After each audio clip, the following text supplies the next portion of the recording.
Hey, aloha everyone. Nice to see you. This video we are going to cover a couple of things. We're going to cover removal of the rain guard on the track for the sliding door, removal of the sliding door, cleaning and lubricating all the moving parts on there, and then also removing and replacing the weather seal strip around the sliding door. So let's get to it. I have the door off. I'm going to be not only replacing the seal around the sliding door, but also cleaning and lubricating all of the moving parts within the door. So this sliding door would barely work when I pulled this thing out of the woods. It works a little bit better now, but it's pretty dry up in these tracks here. I don't even think this roller is rolling at all, and that should be rolling. And the one on the bottom is rolling, but not very well. And you can see the track is really dry, and you can also see the condition of this, the door seal here is really cracked and not holding out any water at all. First things first, to replace that door seal, you're gonna have to first have access to or remove this rain guard here. So this is a 74, so you've got one screw here, and you've got another screw here, and then right here, kind of hidden back there, is another a screw that you can access from the other side, but you'll probably, I think it's an 8mm. You'll have to put an 8mm wrench on there, box wrench, and then loosen it from the other side. And also what I did was went ahead and soaked those overnight. I put some PV Blaster on those so that I could remove them, because it's been probably almost 50 years since they've been put on and haven't been taken off since. So they're on there. For this guy here, you can open the door, reach in, put your 8mm on the nut right there, and then from the other side, you have access to this. I've already loosened up it a little bit. The other years look a little bit different. There's a kind of a hidden screw back in there that you access from this side, but the idea is the same. It's just another way to hold that rain guard down.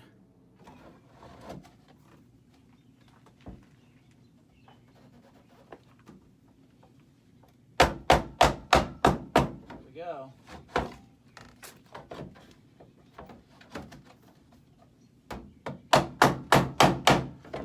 Coming.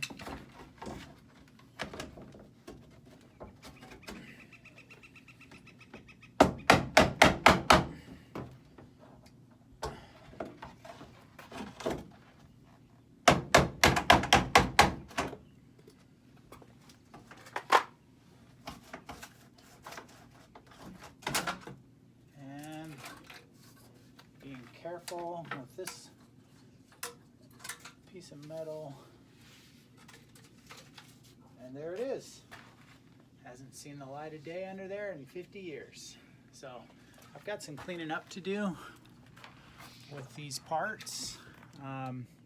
Definitely want to replace that nylon runner there too while this is all out. All right, to remove the door, you'll notice that there's a little slot right there, and that's going to allow this, when it slides back, when I open the door, I can bring that back, and once that lines up with that, then I can remove the door like that. It'll lift off. Okay, we're going to see if I can remove the door by myself. I don't know, we'll see. So I've got the back of the door lined up, the nylon runner with the slot that I was showing you. So I can lift that out. Then I'm going to bring it back the rest of the way and tilt the front out and see if I can get this bottom. There we go. Bottom came out.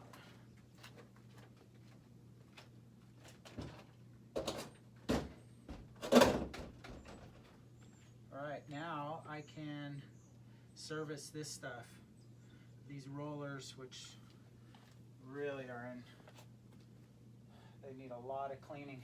To give you an idea of what this all looks like, I mean, gunk, spider webs, dirt, no grease where there should be. This upper roller, I can barely turn. So I'm gonna really put some energy into that and try and clean that up and get that rolling. So I've taken a little plastic brush, a little stiff brush, and I kind of gone over this, and now I'm gonna take just a little compressed air and blow all that dirt out.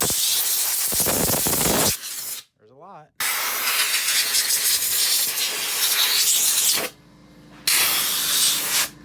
And I'll do the same with the truck down there. Before I go any further, shout out to Ratwell. I found this online. This guy put up an amazing kind of step-by-step on how to remove the door and lubricate it and all that good stuff. So thank you to him for doing such an amazing job. I printed that out, and I'm referring to it often throughout this process. I went through and sprayed a little bit of brake cleaner on these rollers, and everything's functioning really well now. I am going to definitely lubricate everything up really well before I put everything back together. And this definitely had a lot of gunk on it, but once I put a little bit of brake cleaner on it, it really started freeing everything up. So I think it's gonna work a lot better. I'm not sure if I'm gonna replace this nylon guide. There's not much of a difference here. You can see it looks like this area in between is a little bit wider on the original. I don't know how much of a difference that would make, but I'm still considering whether or not to replace that or not. I might as well, since I have everything apart. Good luck removing these seals by starting in a corner, and then as you get some of it out, pulling it down, and then kind of helping it with the screwdriver remove it as you pull out. And the idea is to keep the seal in one piece. Kind of makes it a little bit easier instead of ripping it all to tiny pieces. Of course, it's always a good idea to dry fit this before you put the glue in. Make sure you have it oriented right. And also I noticed that it is not a perfect square. It's about 50 inches height by 46, 47 long. So definitely orient your seal correctly. Otherwise you'll be too short or too long on one of the directions. As far as orientation goes on this, this is the front, and you can see there's like a double lip on the front.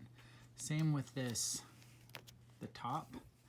And then as you get to the back, there's a single lip facing to the front of the bus on the back, and the bottom has basically just a single lip too.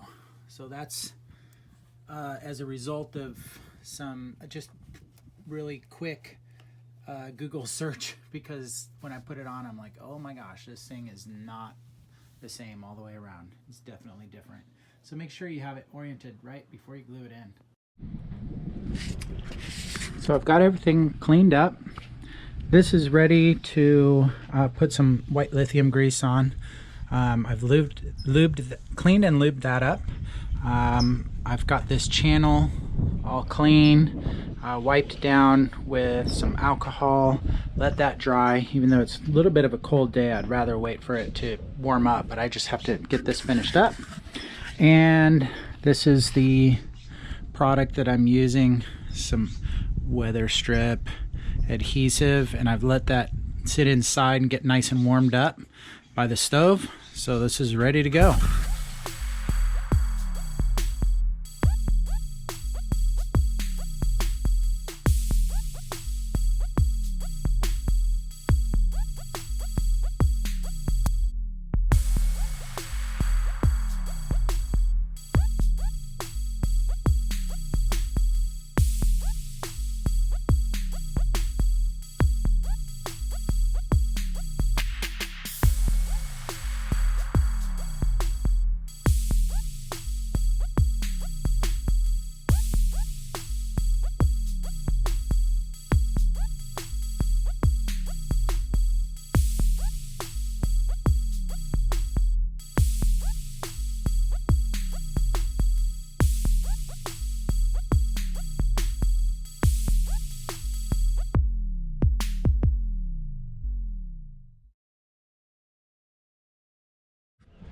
So I've got this thing installed. I'm really happy with the fit. It went in there very nicely, even though it's a cold day. It's real flexible, and was able to get the glue in there, or the adhesive, and I'm really happy with the way that came out.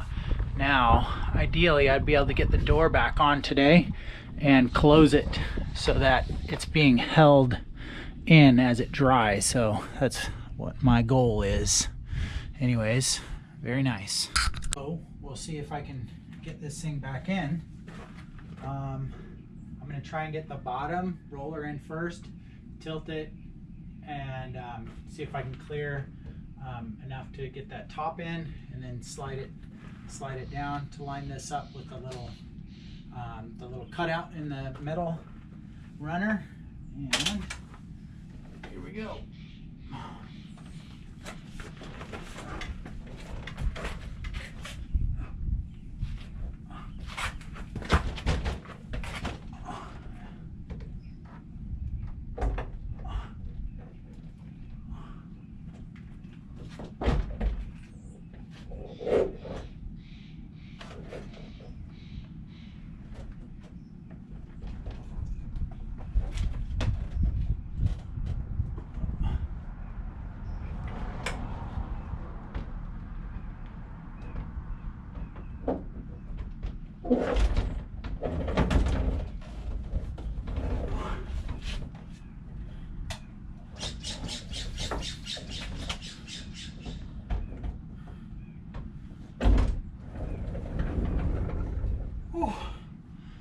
Might be better with 2 people on that job, but it's doable.